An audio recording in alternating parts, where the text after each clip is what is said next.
نحمده ونصلي على رسوله الكريم اما بعد فاعوذ بالله من الشيطان الرجيم بسم الله الرحمن الرحيم رب اشرح لي صدري ويسر لي امري واحلل عقدة من لساني يفقهوا قولي.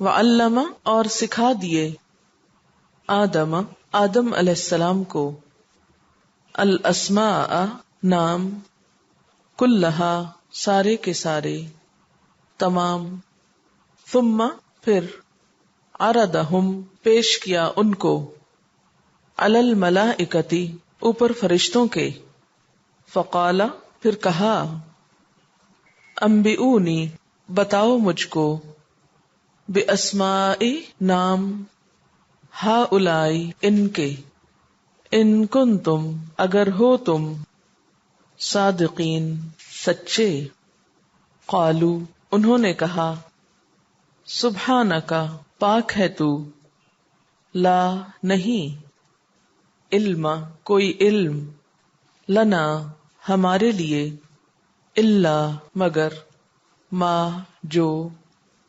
علمتنا سکھایا تو نے ہم کو انکا بے شک تو انتا تو ہی العلیم جاننے والا ہے الحکیم حکمت والا ہے قال فرمایا یا آدم اے آدم انبئہم بتاؤ ان کو باسمائہم نام ان کے فلما تو جب انبأہم اس نے بتا دیے ان کو باسمائہم نام ان کے قال فرمایا الم کیا نہیں اقل میں نے کہا تھا لکم واسطے تمہارے یا تم کو انی بے شک میں اعلم میں جانتا ہوں غیب غیب السماواتی آسمانوں کے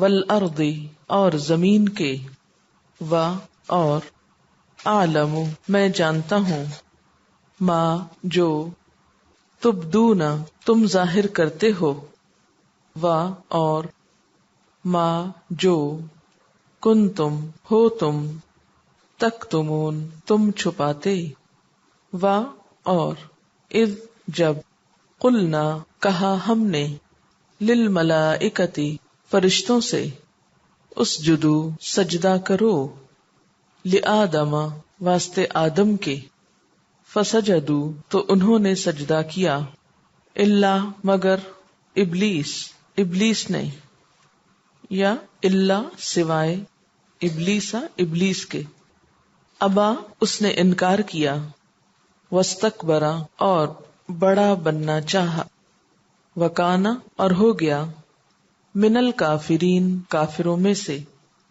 وقلنا اور کہا ہم نے یا آدم اے آدم اسکن رہو تم انت تم وزوجکا اور تمہاری بیوی الجنت جنت میں وکلا اور دونوں کھاؤ منہا اس میں سے رغدن خوب یا اچھی طرح حیث جہاں سے شئتما تم دونوں چاہو ولا تقربا اور نہ تم دونوں قریب جانا ہذہ اس الشجرۃ درخت کے فتکونا تو تم دونوں ہو جاؤ گے من الظالمین ظالموں میں سے. چلیے دوبارہ دیکھتے ہیں.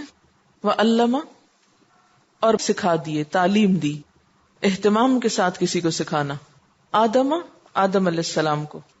آدم کا لفظ جو ہے الف دال میم سے ہے. ادم کہتے ہیں کھال کو. آدم کو اس لیے آدم کہا گیا کہ ان کے جسم پر بال نہیں بلکہ کیا ہے کھال ہے سکن ہے. الاسماء اسم سے ہے. اسم کی جمع اسماء نام. کلہا سب کا سب تمام. ثم پھر عرضہم پیش کیا ان کو علی الملائکتی فرشتوں پر. فقالا پھر کہا انبئونی بتاؤ مجھ کو اس کا روٹ ہے نون بے حمزہ نبا. نبا کہتے ہیں خبر کو. نبی کا لفظ سنا ہے؟ نبی خبریں لاتا ہے نا، اللہ تعالیٰ کی طرف سے خبر پہنچاتا ہے. تو انبیونی کو کیسے یاد رکھیں گے آپ؟ نبی سے خبر دینے والا. تو انبیونی خبر دو مجھ کو، بتاؤ مجھ کو. بے اسمائی اسم سے، نام، ہاؤلائی ان کے، ان لوگوں کے یا ان چیزوں کے. ان اگر کن تم ہو تم، صادقین سچے. قالو انہوں نے کہا، سبحانک تو پاک ہے، لا نہیں، علم علم، الا مگر، ما جو، علمتنا وہی علمہ جو گزرا ہے اسی کو دوسری طرح یہاں لکھا گیا علمتنا. علم سکھایا، تا تو نے، نہ ہم کو. ٹھیک ہے. انکا بے شک تو، انتا تو ہی، العلیم خوب جاننے والا ہے، الحکیم بڑی حکمت والا ہے. قالا فرمایا، یا آدم اے آدم، انبئہم بتاؤ ان کو، باسمائہم ان کے نام. فلما تو جب، انبأہم بتایا ان کو، خبر دی ان کو، باسمائہم ان کے ناموں کی. قالا فرمایا، الم کیا نہیں، اقل لکم میں نے کہا تھا تم کو، انی بے شک میں، عالم. پھر آپ دیکھیے روٹ کیا ہے، عین لام میم، میں جانتا ہوں، غیبہ غیب. غیب کس کو کہتے ہیں؟ چھپی ہوئی باتوں کو. السماوات آسمانوں کے، والارض اور زمین کے، وعالم اور میں جانتا ہوں، ما جو، تبدونا تم ظاہر کرتے ہو. بے دال واو اس کا روٹ ہے، بغیر ارادے کے ظاہر کرنا. وما اور جو، کن تم ہو تم، تکتمون کاف تے میم، کتما. کتما کا مطلب ہوتا ہے چھپانا، جان بوجھ کر کوئی بات دل میں چھپانا. تبدونا کیا، بے ارادہ ظاہر کرنا، اور تکتمون جان بوجھ کے چھپانا. وَإِذْ اور جب، قلنا کہا ہم نے، للملائکۃ فرشتوں سے، اسجدو کیا روٹ ہے اس کا، سین جیم دال، سجدہ سجدہ کرو، اسجدو لآدم آدم کو، آدم کے لیے. فسجدو تو انہوں نے سجدہ کیا، الا مگر، سوائے ابلیس ابلیس کے. ابا اس نے انکار کیا، نہ مانا، قبول نہ کیا، پسند نہ کیا، رک گیا، باز رہا. یہ سارے معنی اس میں آتے ہیں ابا میں. اس کا روٹ کیا ابا کا، الف بے، یہ اس کا روٹ ہے. سختی سے انکار کرنے کو کہتے ہیں، نہ مان کے دینا. واستکبر کاف بے رے، کبر. کبر کس کو کہتے ہیں؟ بڑائی کو. اس سے کیا نکلا لفظ عام طور پر نکلتا ہے تکبر. تو استکبر بڑائی طلب کی، یعنی بڑا بننا چاہا. ابا انکار کیا، واستکبر اور بڑا بننا چاہا. وکانا اور ہو گیا، من الکافرین کافروں میں سے. وقلنا اور کہا ہم نے، یا آدم یا اے، اسکن سین کاف نون، سکنا سکن کہتے ہیں گھر کو، رہو تم. سکون کا لفظ سنا ہے کبھی؟ سکون بیسیکلی کہتے ہیں حرکت کے بعد ٹھہرنے کو، یعنی کوئی چیز ہل جل رہی ہو پھر اس کے بعد ٹھہر جائے. سکن کہتے ہیں گھر کو. گھر میں آ کے انسان کیا کرتا ہے؟ گھر سے باہر جب ہوتا ہے تو کیا کرتا ہے؟ کوئی کام کر رہا ہوتا ہے، آ رہا ہوتا ہے، جا رہا ہوتا ہے، حرکت کر رہا ہوتا ہے. گھر میں آ کے ٹھہر جاتا ہے. اور گھر اسی لیے کس چیز کی جگہ ہے؟ سکون کی جگہ ہے. تو سکانہ کا مطلب ہوتا ہے ٹھہرنا، لیکن حرکت کے بعد ٹھہرنا. اسکن ٹھہر جاؤ، رہو تم، انتا تم بھی، وزوجک اور تمہاری بیوی، الجنت جنت میں، وکلا اور دونوں کھاؤ. کلا کس سے ہے؟ کل سے. اس کا روٹ ہے حمزہ کاف لام، اکلا. رغدن خوب، اچھی طرح، کثرت سے، دلچسپی اور عمدگی والا ہونا. حیثو جہاں سے، شئتما تم دونوں چاہو، ولا اور نہ، تقربا تم دونوں قریب جانا. روٹ کیا ہے تقربا کا؟ قاف رے بے، قرب. ہذہ اس، شجرہ درخت کے. شجر کس کو کہتے ہیں؟ درخت کو. زمین سے اگنے والا وہ پودا یا نباتات جس کا مضبوط تنا ہو اور وہ اوپر کی طرف اگتا اور بڑھتا ہو، وہ شجر ہوتا ہے. فتکونا تو تم دونوں ہو جاؤ گے، من الظالمین ظالموں میں سے. خلاصہ، وعلم اور سکھا دیے، کس نے سکھا دیے؟ اللہ تعالیٰ نے سکھا دیے. کس کو سکھائے؟ آدم علیہ السلام کو. کیا سکھائے؟ الاسماء کلہا، سارے کے سارے نام. پھر کیا کیا؟ ثم عرضہم، پھر ان کو پیش کیا. کن کو؟ چیزوں کو یا ان لوگوں کو. کس پر پیش کیا؟ علی الملائکۃ، فرشتوں پر. فقال، پھر فرمایا، انبئونی، بتاؤ مجھ کو، باسماء، نام، ہؤلاء، ان سب کے، ان کنتم صادقین، اگر تم سچے ہو، اگر تم اپنی بات میں سچے ہو کہ ایک خلیفہ بنانے کی ضرورت نہیں، تو تم مجھے ان سب چیزوں کے یا ان لوگوں کے نام بتاؤ. قالوا، انہوں نے کہا، سبحانک، تو پاک ہے. کنہوں نے کہا تھا؟ یہ فرشتوں نے کہا تھا. لا علم لنا، ہمارے پاس کوئی علم نہیں، الا ما علمتنا، مگر جو تو نے ہمیں سکھا دیا.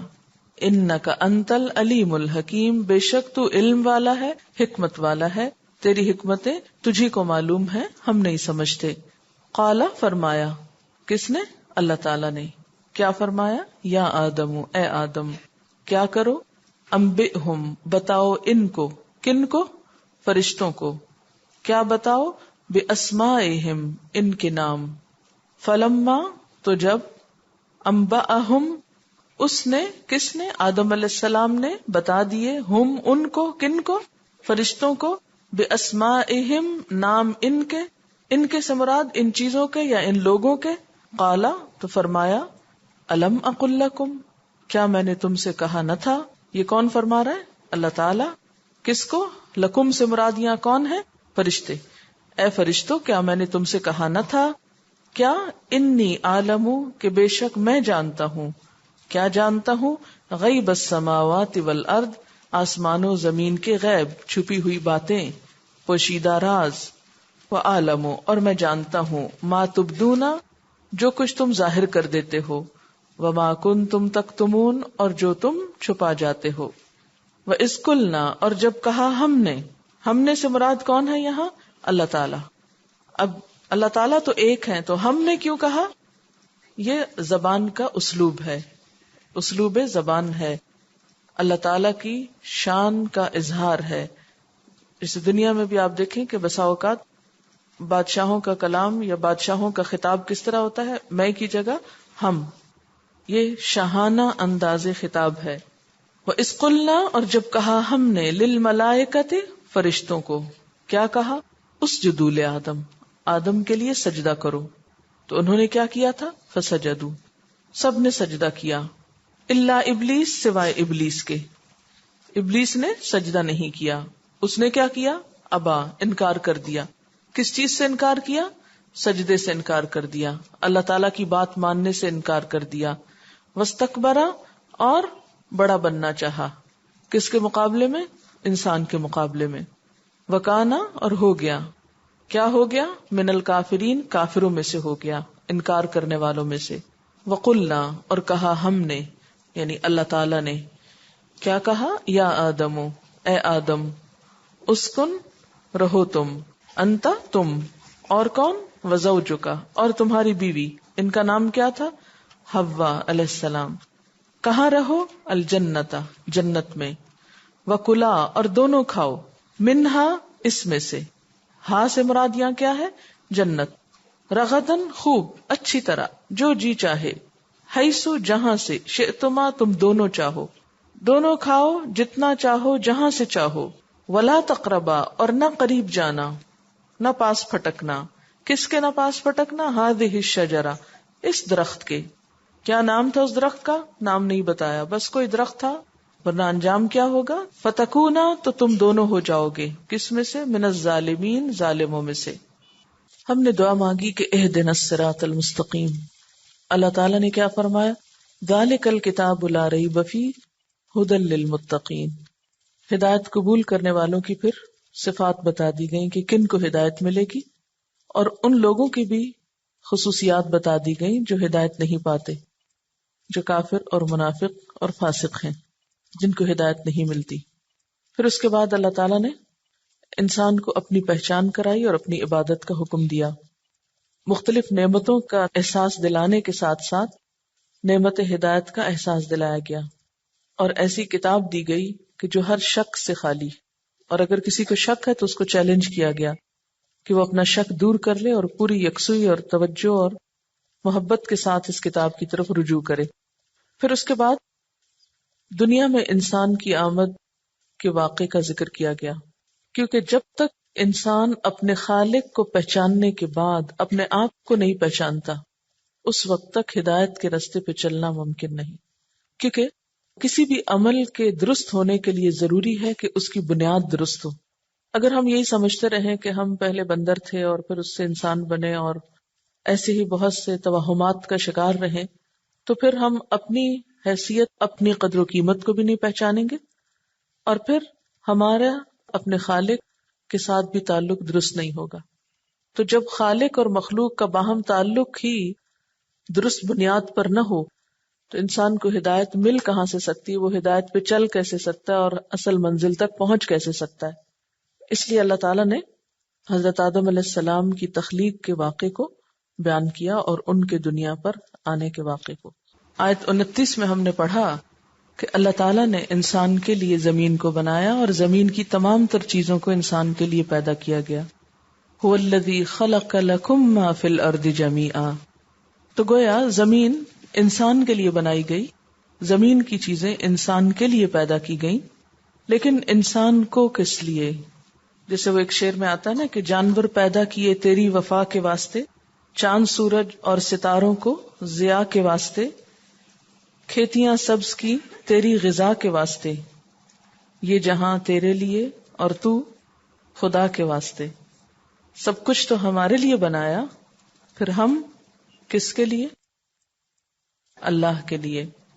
تو اگلی آیات میں ہمارے اس دنیا میں پہنچنے کا مقصد اور تخلیق کا واقعہ بتایا جا رہا ہے کہ انسان کو کیوں بنایا گیا اور دنیا میں کیسے بھیجا گیا اور کس لیے بھیجا گیا۔ وَعَلَّمَ آدَمَ الْأَسْمَاءَ كُلَّهَا، اور اللہ تعالیٰ نے آدم علیہ السلام کو نام سکھا دیے سارے کے سارے۔ اب یہ نام کس چیز کے تھے، اس کے بارے میں دو رائے پائی جاتی ہیں۔ ایک رائے یہ ہے کہ یہ تمام دنیا کے انسانوں کے نام تھے، نیک و بد کے نام تھے، اور دوسری رائے یہ ہے کہ دنیا میں پائی جانے والی چیزوں کے نام تھے۔ اللہ تعالیٰ نے آدم علیہ السلام کو نام بتا دیے تو انہوں نے نام یاد کر لیے، کیونکہ ان کے اندر سیکھنے کا ایک مادہ تھا۔ ثم عرضهم، پھر ان کو پیش کیا، علی الملائکۃ، فرشتوں پر، فقال، تو فرمایا، انبئونی باسماء ہؤلاء، مجھے ان چیزوں کے نام بتاؤ یا ان انسانوں کے نام بتاؤ۔ ہؤلاء جو ہے یہ بھی اسم اشارہ ہے، ان کنتم صادقین، اگر تم سچے ہو۔ کس بات میں سچے ہو؟ کہ عبادت کے لیے تم ہی کافی ہو۔ تو عبادت صرف تسبیح کا نام نہیں بلکہ علم کے سیکھنے سکھانے کا نام بھی ہے۔ تسبیح سے بڑھ کر پھر کس کا درجہ ہے؟ علم حاصل کرنے کا۔ یعنی ایٹ ٹائمز انسان تسبیح بھی کرے، ذکر بھی کرے، اس کی بھی بڑی فضیلت ہے، لیکن اگر کوئی شخص یہ کہے کہ نہیں میں سیکھتا سکھاتا نہیں ہوں، میں گھر بیٹھ کے تسبیح کروں گا اور میں صرف نفلیں پڑھوں گا، تو یہ زیادتی کی بات ہوگی۔ ہمارے ہاں ہے نا ایسے لوگ بھی۔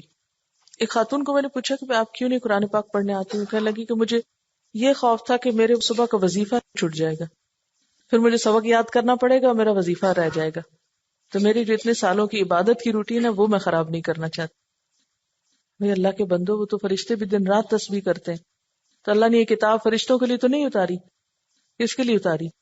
ہمارے لیے۔ اگر ہم نہیں سیکھیں گے تو تسبیح کا بھی حق ادا نہیں ہوگا۔ پھر کیا ہوا؟ چونکہ فرشتوں کے اندر سیکھنے کی صلاحیت نہیں، وہ پوٹینشل نہیں کہ جس سے وہ علم حاصل کر سکیں، وہ کس کے اندر تھا؟ آدم علیہ السلام کے اندر۔ قالو، انہوں نے کہا، سبحانک، پاک ہے تو، لا علم لنا الا ما علمتنا، ہمارے پاس تو کوئی علم نہیں مگر وہی جو تو نے ہم کو سکھا دیا، یعنی ہماری پیدائش کے ساتھ جو تو نے ہمیں دے دیا، بس ہم تو اتنا ہی جاننے کی صلاحیت رکھتے ہیں۔ انک انت العلیم الحکیم، بے شک تو ہی جاننے والا ہے، حکمت والا ہے۔ قال، فرمایا، یا آدم، اے آدم، انبئہم باسمائہم، ان کو ان کے نام بتاؤ. کن کو؟ فرشتوں کو. ان کے یعنی انسانوں کے یا چیزوں کے نام بتاؤ. اور چیزوں کے اگر نام یہاں مراد لیا جائے تو سائنس کس چیز کا نام ہے؟ چیزوں کو ڈسکور کرنے کا اور ان کے نام جاننے کا. تو سب سے پہلا علم انسان کو دنیا کا دیا گیا تھا. تو دنیا کا علم جو ہے یہ کوئی بری چیز نہیں ہے. یہ سائنس کا علم جو ہے اس کو سیکھنا اور سکھانا کوئی دنیا دارانہ کام نہیں ہے کہ جس پہ انسان کے لیے اجر نہ ہو. اگر نیت اچھی ہو تو یہ علم بھی انسان کے لیے فائدہ مند ہے. دیکھیں نا، پیچھے بھی بات کی گئی تھی آپ سے کہ جس رب نے کتاب بھیجی ہے اسی رب نے دنیا بنائی. تو اگر ہم کتاب پڑھتے ہیں اور اس کی مرضی کے مطابق دنیا کے علم بھی حاصل کرتے ہیں اور دنیا سے بھی فائدہ اٹھاتے ہیں تو یہ کوئی گناہ کی بات نہیں ہے. اگر طریقہ درست ہوگا تو یہ بھی ایک عبادت ہے اور اس کو گھٹیا چیز نہیں سمجھنا چاہیے. جو لوگ دنیا کے علم سیکھنے اور سکھانے میں ہوں ان کی بھی قدر اور عزت کرنی چاہیے. دین ہمیں یہ نہیں سکھاتا کہ ان لوگوں کو ہم حقیر سمجھیں، وہ بھی اللہ تعالیٰ کے ایک منصوبے کی تکمیل میں شریک عمل ہیں. فلما انبأہم، تو جب اس نے بتا دیے ان کو، کن کو؟ فرشتوں کو، باسمائہم، ان کے نام. کن کے نام؟ انسانوں کے یا چیزوں کے. تو کیا ہوا؟ آدم علیہ السلام فرشتوں کے مقابلے میں علم میں آگے بڑھ گئے. قالا، اللہ تعالیٰ نے فرمایا، الم اقل لکم، کیا میں نے تم سے کہا نہ تھا، انی اعلم غیب السماوات والارض، کہ میں زمین و آسمان کے غیب جانتا ہوں. یہاں غیب سے مراد کیا چیز ہے جو فرشتوں کو معلوم نہ تھی؟ کہ انسان کے اندر سیکھنے کی اور مزید جاننے کی ایک بہترین صلاحیت پائی جاتی ہے.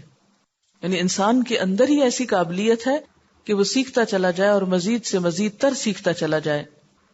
یعنی جب آدم علیہ السلام کو پیدا کیا جا رہا تھا تو ان کی صرف پیدائش سے فرشتوں کو سمجھ میں نہیں آیا کہ اس انسان کے اندر کیا کیا صلاحیت چھپی ہوئی ہے، لیکن اللہ تعالیٰ کو پتا تھی. جو قابلیت انسان کے اندر تھی وہ فرشتوں میں نہ تھی. وَأَعْلَمُ مَا تُبْدُونَ وَمَا كُنْتُمْ تَكْتُمُونَ، اور میں جانتا ہوں جو تم ظاہر کرتے ہو اور جو تم چھپا جاتے ہو. یعنی جو تمہاری زبان پر ہے اور جو تمہارے دل میں ہے وہ سب بھی مجھ کو معلوم ہے. کیا ظاہر کیا تھا انہوں نے؟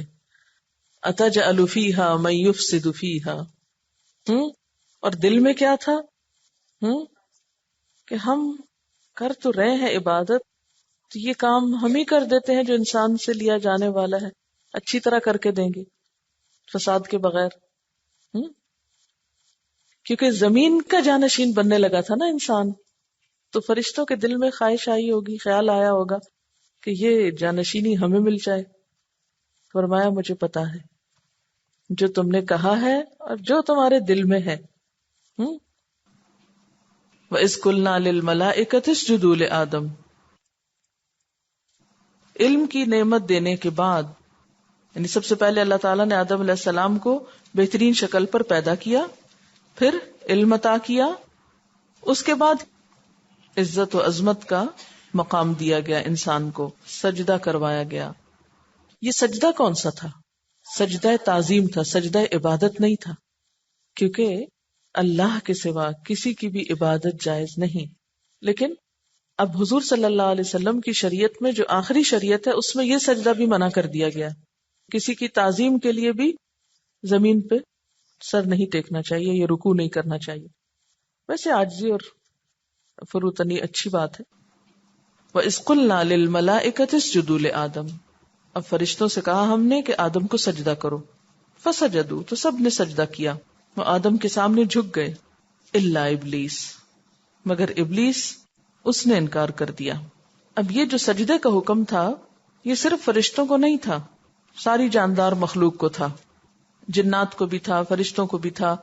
لیکن فرشتوں سے چونکہ پہلے سے بات چیت ہو رہی تھی اس لیے ذکر کیا گیا کہ ہم نے فرشتوں سے کہا سجدہ کرو. اب یہ ابلیس کہاں سے یہاں آ گیا؟ ابلیس کا جو لفظ ہے یہ بے لام سین سے ہے، بلسا. بلسا کا مطلب ہوتا ہے سخت نا امید ہونا یا سخت نا امیدی کے باعث غمگین ہونا. تو ابلیس سخت مایوس، کیونکہ اس کی مرضی پوری نہ ہوئی نا. فسجدوا الا ابلیس، تو سب نے سجدہ کیا سوائے ابلیس کے. کہتے ہیں کہ یہ جنات میں سے تھا. سورۃ الکہف میں آتا ہے کان من الجن، جنوں میں سے تھا. ففسق عن امر ربہ، تو اپنے رب کے حکم سے نکل گیا، نافرمانی کی، رب کی بات نہ مانی. بعض روایات میں یہ بھی آتا ہے کہ ابلیس اس قدر عبادت گزار تھا کہ اپنی عبادت کی کثرت کی وجہ سے یہ فرشتوں کا ہم نشین ہو گیا تھا. ہم نشین کا مطلب کیا؟ ان کے ساتھ اٹھتا بیٹھتا تھا. فرشتے بھی ہر وقت اللہ تعالیٰ کی پاکی بیان کرتے ہیں، ذکر کرتے ہیں، تسبیح کرتے ہیں، عبادت کرتے ہیں، سجدہ کرتے ہیں، حمد و ثنا کرتے ہیں. تو ابلیس بھی ابتدا میں اپنے ذکر اور عبادت اور ان تمام چیزوں کی کثرت کی وجہ سے فرشتوں کے ساتھ ساتھ رہنے لگا. اسی لیے جب فرشتوں کا حکم ہوا سجدے کا تو یہ بھی وہیں پر موجود تھا. ابا، انکار کیا، واستکبرا، اور بڑا بننا چاہا. اس کے انکار کی وجہ جو ہے وہ سورۃ الاعراف میں ہے کہ اس نے کہا تھا انا خیر منہ، میں اس سے زیادہ بہتر ہوں. خلقتنی من نار وخلقتہ من طین، مجھے تو نے آگ سے بنایا، اس کو مٹی سے بنایا. تو آگ جو ہے وہ مٹی کے مقابلے میں اس کے خیال میں زیادہ بہتر تھی، اس لیے اس نے سجدے سے انکار کر دیا. وَكَانَ مِنَ الْكَافِرِينَ، اور کافروں میں سے ہو گیا. اب یہاں ابلیس کا کفر کون سا کفر تھا؟ اطاعت سے انکار کا، بات ماننے سے انکار کیا تھا. اس نے اللہ تعالیٰ کی ذات سے انکار نہیں کیا تھا، اللہ تعالیٰ کی ذات کو تو مانتا تھا، اس کی عبادت تو کرتا تھا. انکار کس سے تھا؟ سجدے سے. وجہ کیا تھی؟ تکبر، حسد، کہ انسان کو کیوں بڑائی مل رہی ہے، میں ہی بڑا ہوں. اس امتحان میں آدم علیہ السلام فرشتوں کے مقابلے میں کامیاب ہوئے. اب ان سے کہا جا رہا ہے وَقُلْنَا يَا آدَمُ اسْكُنْ أَنْتَ وَزَوْجُكَ الْجَنَّةَ، اگلا انعام کیا ملا کہ آدم علیہ السلام کو جنت میں رہنے کی اجازت مل گئی، جنت میں داخلے کے لیے کہا گیا آدم تم اور تمہاری بیوی جنت میں رہو. جنت کا لفظی مطلب ہوتا ہے باغ. اس کا روٹ ہے جیم نون نون. جن، جن کا لفظ اسی سے ہے. جن کا مطلب ہوتا ہے چھپا لینا، اور جنت کہتے ہیں گھنا باغ جس کے درختوں کی کثرت سے زمین چھپ جائے اور سورج کی روشنی وہاں تک نہ پہنچ سکے. اس جنت کے بارے میں بھی دو رائے ہیں. ایک رائے یہ ہے کہ یہ وہی جنت ہے جس میں انسان دوبارہ جائے گا، اور ایک رائے یہ ہے کہ یہ کوئی اور باغ ہے، یعنی ایک خاص باغ تھا جس میں اس امتحان میں پاس ہونے پر، علم حاصل کرنے پر، کائنات کا علم حاصل کرنے پر اور اس میں کامیاب ہونے پر آدم علیہ السلام کو بھیجا گیا تھا دنیا میں بھیجنے سے پہلے. بعض نے یہ تک کہا ہے کہ وہ دنیا میں ہی ایک باغ تھا، لیکن بہرحال جہاں پر بھی ہو وہ باغ اور جو بھی ہو وہ جنت، اس میں حضرت آدم اور ان کی بیوی کو بھیجا گیا اور کہا گیا وَكُلَا مِنْهَا رَغَدًا، اور اس میں سے خوب کھاؤ، ساری جنت تمہاری، حَيْثُ شِئْتُمَا، جہاں سے جی چاہے کھاؤ، لیکن ایک بات یاد رکھنا وَلَا تَقْرَبَا هَذِهِ الشَّجَرَةَ، اس درخت کے پاس نہ جانا. شجرہ جو ہے درخت کو کہتے ہیں، وہ پودا یا نباتات جس کا مضبوط تنا ہوتا ہے اور اوپر کی طرف اگتا ہے اور اس میں شاخیں اور پتے وغیرہ ہوتے ہیں. تو بعض لوگ کہتے ہیں نا یہ گندم کا درخت تھا، تو گندم کا درخت ہوتا ہے یا پودا ہوتا ہے؟ پودا ہوتا ہے نا، درخت تو نہیں ہوتا. اس لیے یہ جو بات مشہور ہے لوگوں میں کہ وہ گندم تھی، تو گندم نہیں تھی، اس لیے گندم کا تو درخت ہی نہیں ہوتا. تو یہ بالکل بے اصل سی بات ہے، اور ہمیں اس بات کی تفصیل میں جانے کی ضرورت بھی نہیں کہ وہ کس چیز کا درخت تھا. بس ہمارے لیے اتنا ہی کافی ہے کہ وہ ایک درخت تھا جس کے پاس جانے سے روک دیا گیا تھا. کیوں؟ اس لیے کہ قرآن پاک کے جو قصے ہیں یا واقعات ہیں، یہ چیزوں کے یا جگہوں کے نام بتانے کے لیے نہیں ہوتے. ان واقعات کا مقصد کیا ہوتا ہے؟ تاکہ لوگ غور و فکر کریں، لوگوں کو کچھ سبق حاصل ہو، کچھ نصیحت ملے. اور ساتھ وارننگ دی گئی تھی کہ اگر درخت کا پھل کھا لیا تو فَتَكُونَ مِنَ الظَّالِمِينَ، تم ظالموں میں شمار ہوگے. وآخر دعوانا ان الحمد للہ رب العالمین. سبحانک اللہم وبحمدک نشہد ان لا الہ الا انت نستغفرک ونتوب الیک. والسلام علیکم ورحمۃ اللہ وبرکاتہ.